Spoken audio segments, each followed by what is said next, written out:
Hello guys, welcome to my channel. Today we are going to see how to resolve if you are facing error message in Windows launch computer guys. Says that there are currently no power option available. Let's fix it guys. For that go to search menu and type troubleshoot. Opens up troubleshoot setting, open it.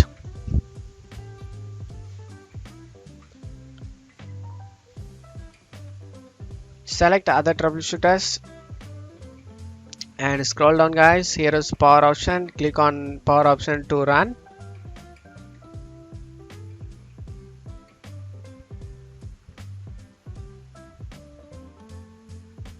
Hopefully this can able to resolve a problem guys, close the troubleshooters.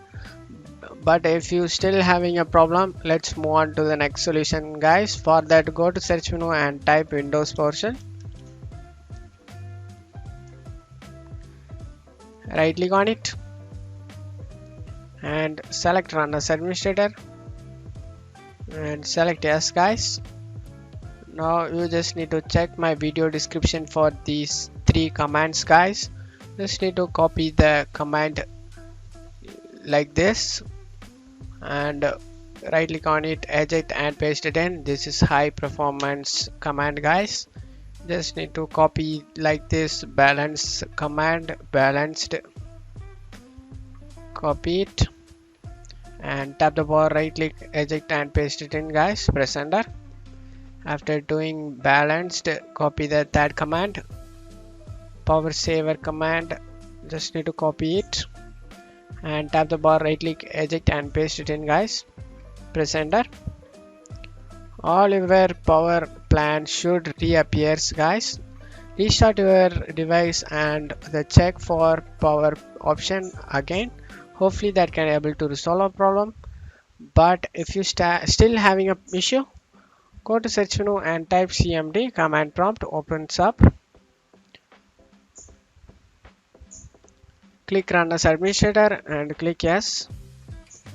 Now in command prompt window you just need to type sfc space slash SCANNOW, sfc space slash SCANNOW, press enter guys.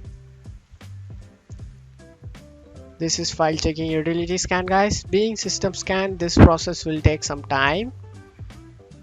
Being verification phase of system scan, this verification need to get 100% guys. Wait for it to complete it. After finishing this 100%, close out of here and restart your PC guys. After restarting your PC you should good to go guys. Your problem has been resolved. That's it for today's video guys. Give me a like and subscribe. Thank you.